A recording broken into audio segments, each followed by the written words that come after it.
This is Chapter 46, or Chapter 4 of Volume 3 of Pride and Prejudice. Elizabeth had been a good deal disappointed in not finding a letter from Jane on their first arrival at Lambton, and this disappointment had been renewed on each of the mornings that had now been spent there. But on the third, her repining was over, and her sister justified by the receipt of 2 letters from her at once, one of which was marked that it had been missent elsewhere. Elizabeth was not surprised at it, as Jane had written the direction remarkably ill. So Jane wrote the address poorly, so one letter got lost in the mail, but has now arrived. They had just been preparing to walk as the letters came in, and her uncle and aunt, leaving her to enjoy them in quiet, set off by themselves. The one missent must be first attended to. It had been written 5 days ago. The beginning contains an account of all their little parties and engagements, with such news as the country afforded, but the latter half, which was dated a day later, and written in evident agitation, gave more important intelligence. It was to this effect. Since writing the above, dearest Lizzie, something has occurred of a most unexpected and serious nature, but I am afraid of alarming you. Be assured that we are all well. What I have to say relates to poor Lydia. An express came at 12 last night, just as we were all gone to bed, from Colonel Forster, to inform us that she was gone off to Scotland with one of his officers. To own the truth, with Wickham. Imagine our surprise. To Kitty, however, it does not seem so wholly unexpected.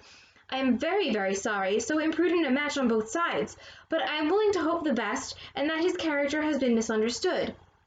Thoughtless and indiscreet, I can easily believe him, but this step, and let us rejoice over it, marks nothing bad at heart. His choice is disinterested at least, for he must know my father can give her nothing.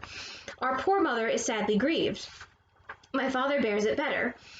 How thankful I am that we never let them know what has been said against him. We must forget it ourselves. They were off Saturday night about 12, as is conjectured, but were not missed till yesterday morning at 8. The express was sent off directly. My dear Lizzie, they must have passed within 10 miles of us. Colonel Forster gave us reason to expect him here soon. Lydia left a few lines for his wife, informing her of their intention. I must conclude, for I cannot be long from my poor mother. I am afraid you will not be able to make it out, but I hardly know what I have written. Okay. So Jane writes this letter, and the beginning of the letter is just regular, run-of-the-mill, here's stuff that's been going on in town and the parties we've gone to. The second half of the letter gets very dramatic. So Lydia, who is staying in Brighton with the officers, Lydia has gone away to Scotland, so they're probably talking about Gretna Green, which was a certain village. I think it's on the border of Scotland and England, where you could go and get married in Regency England, and there were not very strict marriage laws there. So something that may have taken more time or may have been questioned for some reason could happen pretty quickly at Gretna Green in Scotland.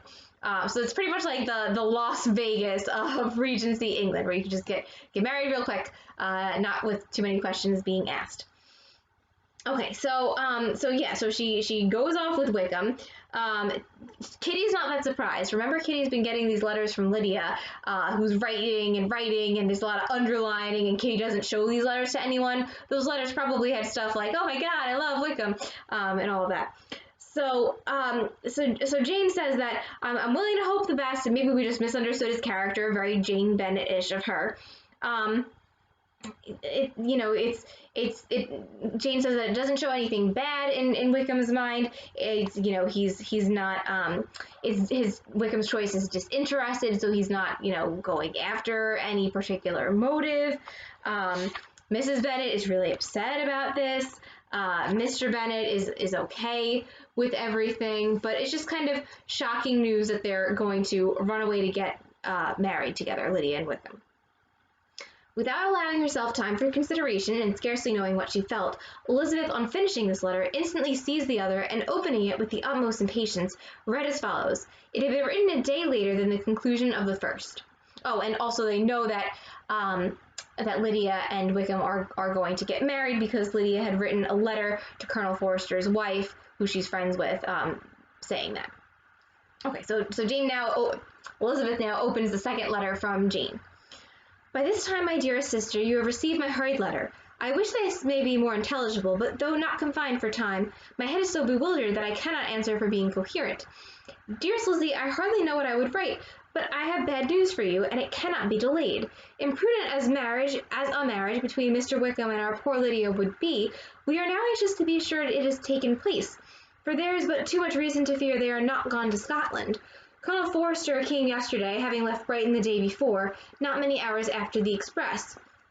Though Lydia's short letter to Mrs. F. gave him to understand that they were going to Gretna Green, something was dropped by Denny expressing his belief that W. never intended to go there, or to marry Lydia at all, which was repeated to Colonel F., who, instantly taking the alarm, sent off from B, intending to trace their route. He did trace them easily to Clapham, but no farther, for on entering that place they are moved into a hackney coach and dismissed the chaise that brought them from Epsom.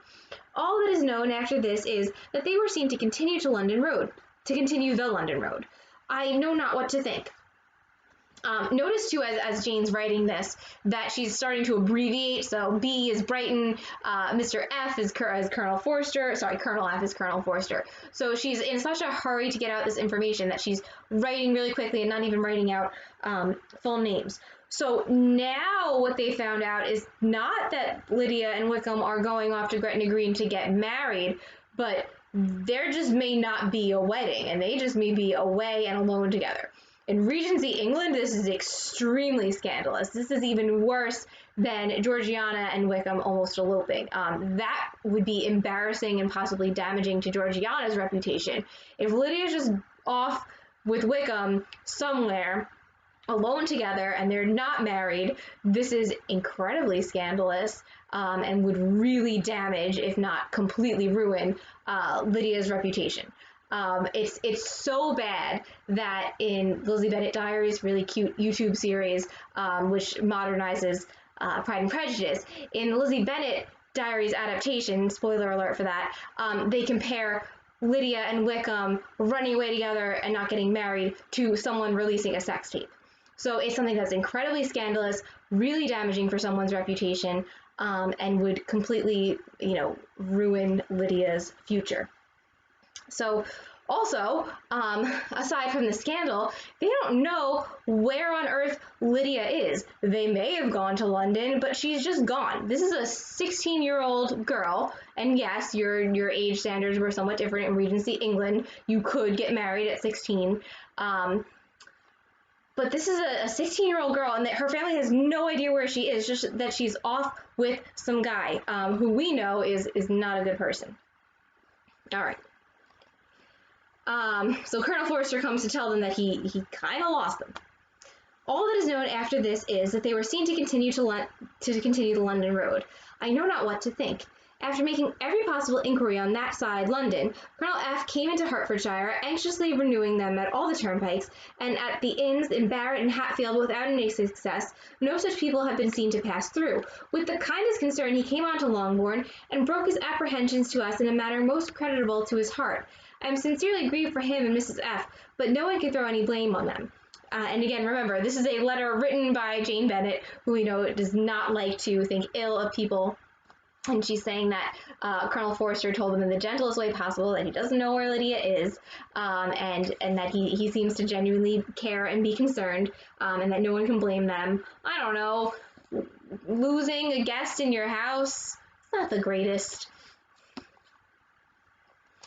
Our distress, my dear Lizzie, is very great. My father and mother believe the worst, but I cannot think so ill of him. Many circumstances might make it more eligible for them to be married privately in town than to pursue their first plan, and even if he could form such a design against a young woman of Lydia's connections, which is not likely, can I suppose her so lost to everything? Impossible. I grieve to find, however, that Colonel F. is not disposed to depend upon their marriage. He shook his head when I expressed my hopes, and said he feared W. was not a man to be trusted. So Jane's still hoping that they'll get married. Maybe they're just going to get married in town, somewhere in London instead, and maybe that's better for them. Maybe that's better for their plans. Then Colonel F says, I don't know if you could trust Wickham. I don't think this marriage is going to happen. Also, to put this in some context, the fact that Lydia and Wickham are alone together, yes, no one knows where they are, and that's horrible in any time period.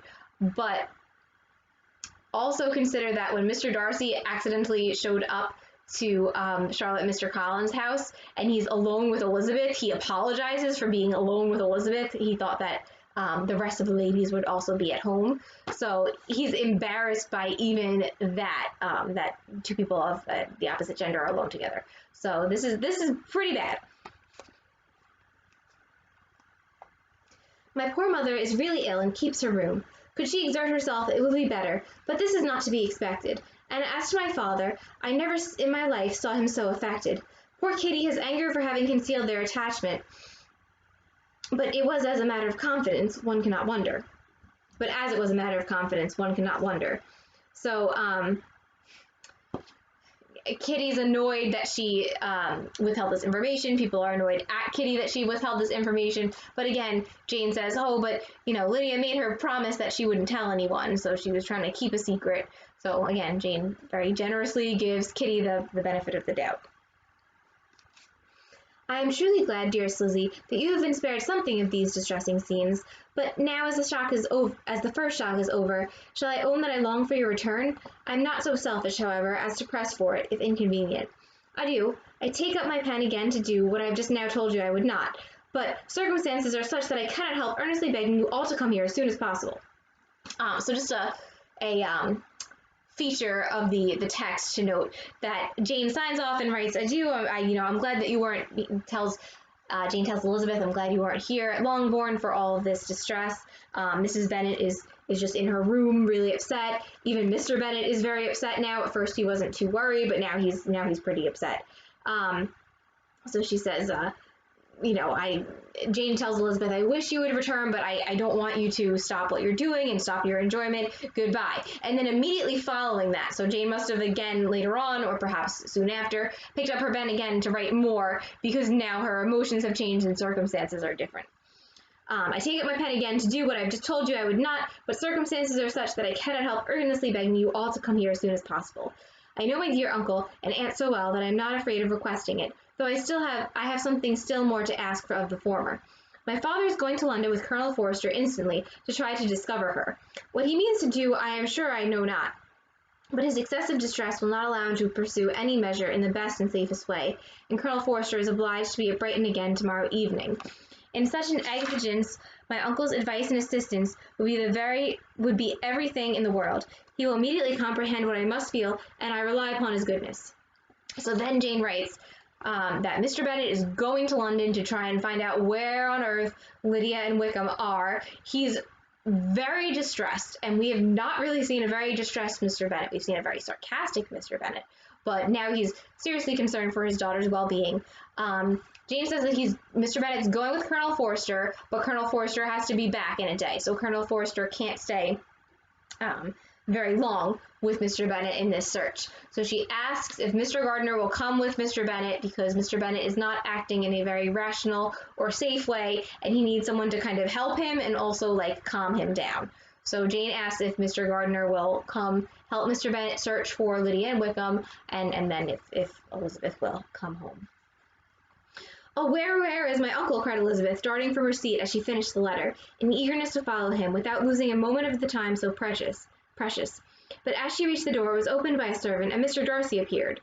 Her pale face and impetuous manner made him start, and before he could recover himself enough to speak, she, in whose mind every idea was superseded by Lydia's situation, hastily exclaimed, I beg your pardon, but I must leave you. I must find Mr. Gardiner this moment on business that cannot be delayed. I have not an instant to lose.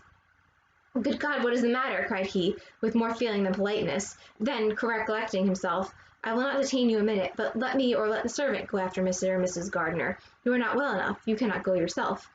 So Elizabeth goes to rush out of the room to find Mr. Gardiner. She opens the door. Mr. Darcy's there. Mr. Darcy sees that she's clearly upset. She's really pale, very worried. So he says, good God, what is the matter? Because he's genuinely concerned. He's not thinking about politeness either. Elizabeth says, I have to find my uncle. And then Mr. Darcy says, you sit and relax. You don't look very well. I'll go find Mr. Gardiner. Elizabeth hesitated, but her knees trembled under her, and she felt how little would be gained by her attempting to pursue them. Calling back the servant, therefore, she commissioned him, though in so breathless an accent as made her almost unintelligible, to fetch his master and mistress home instantly. Sorry, Mr. Darcy also says that they could send the servant instead of Mr. Darcy going. So they do, they catch up with the servant, and Elizabeth says, go find them and tell them to come back here right away. On his quitting the room, she sat down, unable to support herself, and looking so miserably ill that it was impossible for Darcy to leave her, or to refrain from saying, in a tone of gentleness and commiseration, "Let me call your maid. Is there nothing you could take to give you present relief? A glass of wine? Shall I get you one? You are very ill." "No, I thank you," she replied, endeavouring to recover herself. "There is nothing the matter with me. I am quite well. I am only distressed by some dreadful news which I have just received from Longbourn." She burst into tears as she alluded to it, and for a few minutes could not speak another word. Darcy, in wretched suspense, could only say something indistinctly of his concern, and observe her in compassionate silence. At length she spoke again. "I have just had a letter from Jane, with such dreadful news it cannot be concealed from anyone. My youngest sister has left all her friends, has eloped, has thrown herself into the power of Mr. Wickham. They are gone off together from Brighton. You know him too well to doubt the rest. She has no money, no connections, nothing can tempt him to. She is lost forever." What Elizabeth means by that last part, she has no money, she has no connections, nothing that can tempt him to. When Mr. Darcy stopped Georgiana and Wickham from eloping, Mr. Darcy has power, he is wealthy, he is someone who is also well respected, is kind of a noble person. Mr. Bennet doesn't have the money or the connections to bribe Wickham. So if Wickham just wants to totally trash Lydia's reputation, there's really not that much incentive to stop him from doing so. So that's what she means when she says that Lydia is lost forever. Darcy was fixed in astonishment. "When I consider," she added, in yet a more agitated voice, "that I might have prevented it, I who knew what he was. Had I but explained some part of it only, some part of what I learned, to my own family, had his character been known, this could not have happened. But it is all too late now." So now Elizabeth's blaming herself, because if she had, remember her and Jane talk about if they should tell anyone else the contents of Mr. Darcy's letter, especially with the Wickham eloping with Georgiana part. If she had revealed that, or at least told her family, this may not have happened, because they would have been on the lookout for this sort of action. "I am grieved indeed," cried Darcy. "Grieved, shocked. But is it certain, absolutely certain?" "Oh yes, they left Brighton together on Sunday night, and were traced almost to London, but not beyond. They are certainly not gone to Scotland." "And what has been done? What has been attempted to recover her?" "My father has gone to London, and Jane has written to beg my uncle's immediate assistance, and we shall be off, I hope, in half an hour. But nothing can be done. I know very well that nothing can be done. How is such a man to be worked on? How are they even to be discovered? I have not the smallest hope. It is every way horrible." Darcy shook his head in silent acquiescence. "When my eyes were opened to his real character, oh, had I known what I ought, what I dared to do, but I knew not. I was afraid of doing too much. Wretched, wretched mistake." Darcy made no answer. He seemed scarcely to hear her, and was walking up and down the room in earnest meditation, his brow contracted, his air gloomy. Elizabeth soon observed and instantly understood it. Her power was sinking. Everything must sink under such a proof of family weakness, such an assurance of the deepest disgrace. She could neither wonder nor condemn, but the belief of his self-conquest brought nothing consolatory to her bosom, afforded no palliation of her distress. It was, on the contrary, exactly calculated to make her understand her own wishes, and never had she so honestly felt that she could have loved him as now, when all love must be vain. So Mr. Darcy just gets really quiet after Elizabeth reveals the whole of the situation, and Elizabeth realizes that he must be falling out of love with her, and convincing himself of what he objected to in his first proposal, that her family is beneath him and they behave very poorly, and she thinks about how unhappy that makes her, and in that moment she realizes that she definitely does love Mr. Darcy, and now she knows that they can never be together. But self, though it would intrude, could not engross her. Lydia, the humiliation, the misery she was bringing on them all, soon swallowed up every private care, and covering her face with her handkerchief, Elizabeth was soon lost to everything else, and after a pause of several minutes was only recalled to a sense of her situation by the voice of her companion, who, in a manner which, though it spoke compassion, spoke likewise restraint, said, "I am afraid you have been long desiring my absence, nor have I anything to plead in excuse of my stay, but real though unavailing concern. Would to heaven that anything could be either said or done on my part that might offer consolation to such distress. But I will not torment you with vain wishes, which may seem purposely to ask for your thanks. This unfortunate affair will, I fear, prevent my sister's having the pleasure of seeing you at Pemberley today. Oh yes, be so kind as to apologize for us to Miss Darcy. Say that urgent business calls us home immediately. Conceal the unhappy truth as long as it is possible. I know it cannot be long. So Mr. Darcy, so Elizabeth stops thinking about just the fact that Mr. Darcy and she can never be together, and that she really does love him in this moment, and starts to think about how Lydia's in such danger and how she's so concerned for Lydia, but also how this is going to reflect on all the rest of the family really poorly and damage the whole family's reputation. So Elizabeth isn't thinking about herself, but she is thinking about Lydia and the rest of her family. Mr. Darcy says that, you must want to be alone. I could give you some sort of like consolation, but it would just be a hollow wish. It wouldn't really help anything. And I guess we're not going to see you at Pemberley today. And Elizabeth says, yes, please apologize to Georgiana Darcy and let her know, don't let her know the circumstances, but let her know that we have to go home. It's urgent. And Elizabeth is not optimistic that this is going to be a secret for very long. He readily assured her of his secrecy, again expressed his sorrow for her distress, wished it a happier conclusion than there was at present reason to hope, and leaving his compliments for her relations with only one serious parting look, went away. As he quitted the room, Elizabeth felt how improbable it was that they should ever see each other again on such terms of cordiality as had marked their several meetings in Derbyshire, and as she threw a retrospective glance over the whole of their acquaintance, so full of contradictions and varieties, sighed at the perverseness of those feelings which would now have promoted its continuance, and would formerly have rejoiced in its termination.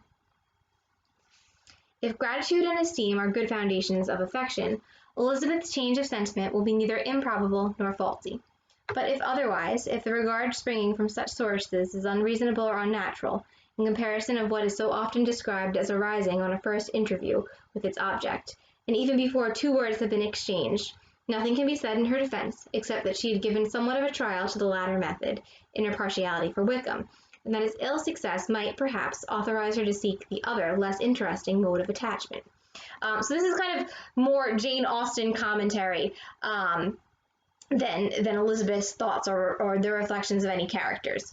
So Jane Austen is saying if gratitude, thankfulness, and esteem, so respecting someone, are good foundations for love, then you'll understand why Elizabeth realizes in this moment that she loves Mr. Darcy.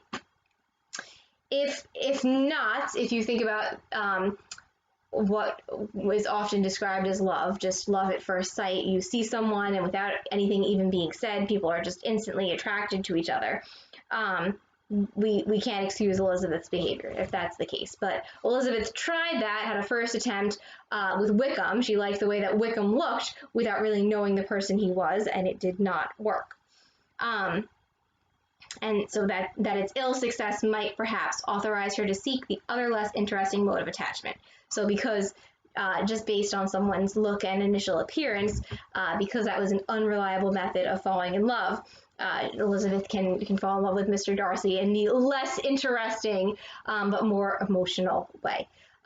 Jane Austen's saying that a little like tongue-in-cheek. There's sort of like a wink behind those words, because we, I think, as readers, can see that it seems to be the more sincere form of affection, building a relationship through knowing the person and respecting them. Okay. Be that as it may, she saw him go with regret, and in this early example of what Lydia's infamy must produce, found additional anguish as she reflected on that wretched business. Never, since reading Jane's second letter, had she entertained a hope of Wickham's meaning to marry her. No one but Jane, she thought, could flatter herself with such an expectation. Surprise was the least of all her feelings on this development.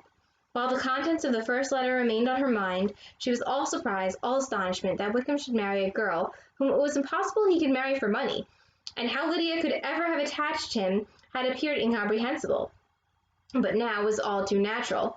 For such an attachment as this she might have sufficient charms, and though she did not suppose Lydia to be deliberately engaging in an elopement without the intention of marriage, she had no difficulty in believing that neither her virtue nor her understanding would preserve her from falling an easy prey. Okay, so Elizabeth also reflects on, again, how if she's so upset about losing Mr. Darcy, this will reflect on the rest of the family, and this will not just be a source of shame for Lydia, but for all of the Bennets. Elizabeth can't quite reason out, though, why Wickham is marrying Lydia. Lydia doesn't have a fortune attached to her like Georgiana or even Mary King, who he's interested in for like 5 seconds. She can't figure out why he likes her. But then she thinks a little bit now about how Lydia is charming and kind of like bubbly, so maybe that is why.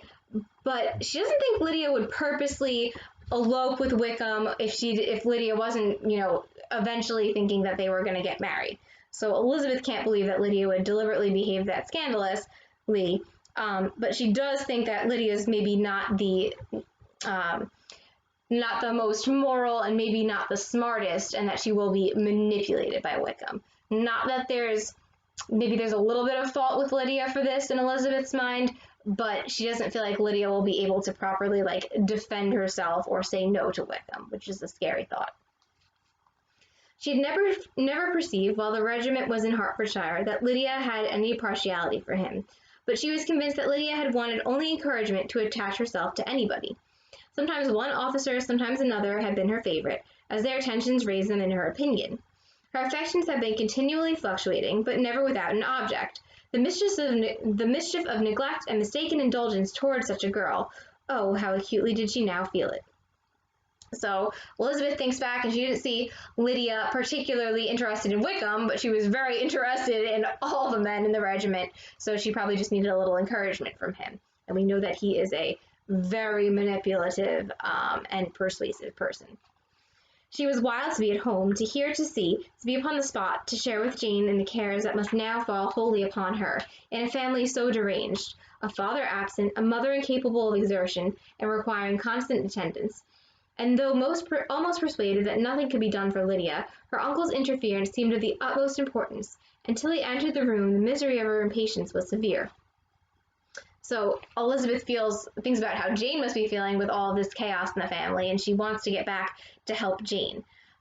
She calls her family deranged, and while they may not fit more modern ideas of what a deranged family may look like, there are serious problems within the Bennet family. Mrs. Bennet is just very emotionally overwhelmed, and she's just upset and sad in her room. Understandably, this is a tragic circumstance, but Mrs. Bennet's not able to take action to go and find Lydia to do anything.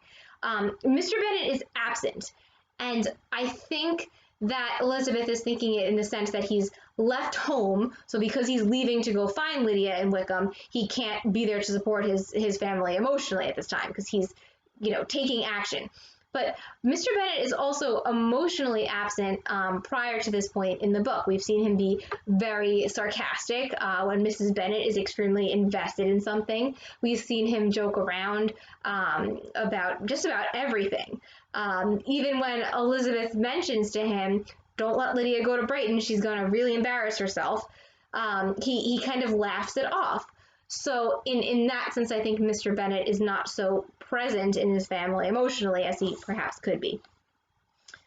So she wants Mr. and Mrs. Gardiner to come into the room so that they can get moving on this plan. Her uncle's interference seemed of the utmost importance. Until he entered the room, the misery of her impatience was severe. Mr. and Mrs. Gardiner had hurried back in alarm, supposing by the servant's account that their niece was taken suddenly ill. But satisfying them instantly on that head, she eagerly communicated the cause of their summons, reading the 2 letters aloud, and dwelling on the postscript of the last with trembling energy, though Lydia had never been a favorite with them. Mr. and Mrs. Gardiner could not but be deeply affected.